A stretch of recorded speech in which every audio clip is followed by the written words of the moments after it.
Hi, I'm Joanne Limburg, and I'm going to talk to you about my book, Letters to My Weird Sisters, a book about autism and feminism.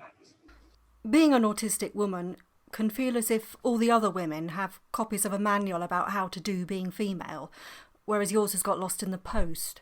But you're not alone in that. There's a weird sisterhood with a long and rich history. I've written to 4 of its members. As a member of the Bloomsbury group, the writer Virginia Woolf was the archetypal insider, but she also knew how it felt on the outside.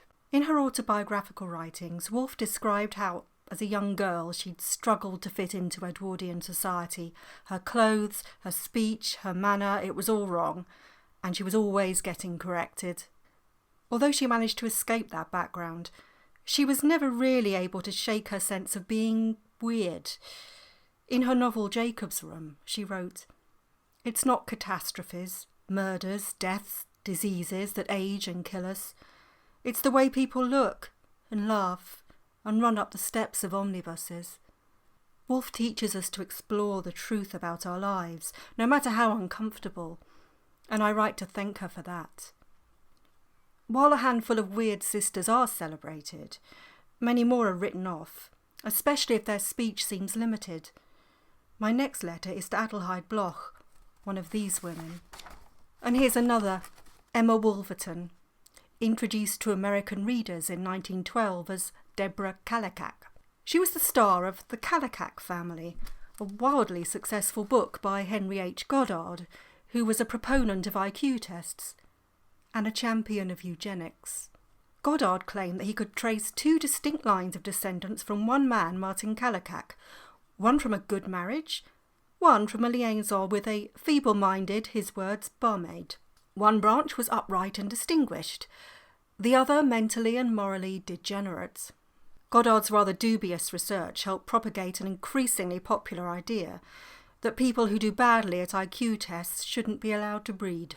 Forced sterilisation became popular too. And then the Nazi regime took it one step further. By 1940, Adele Block was in an asylum. She was examined by a doctor and declared to be an idiot, a life unworthy of life. She became one of the first to die as part of Action T4, a systematic attempt to purge the population of its disabled members. I wrote to Adele as a promise to honour her memory, and a reminder that what makes us human can be neither measured nor tested. The identity of my next recipient, Fauve, is a mystery, but I wrote to her anyway. She's the perfect representative of weird motherhood. This is Hans Asperger, a controversial figure in the history of autism. Fauve was the mother of Fritz V, one of the boy patients featured in Asperger's paper on autistic psychopathy. Asperger met mother and son at his clinic in Vienna in the 1940s and found them both to be strange. I felt for Fauve. As a mother, you spend a lot of time being judged by professionals. You spend a lot of time comparing yourself unfavourably with other mothers. If you don't feel like this mother, you worry that you're this one. And if you're too weird or too stressed in front of the professionals, there's a risk they'll think you're more like this one too.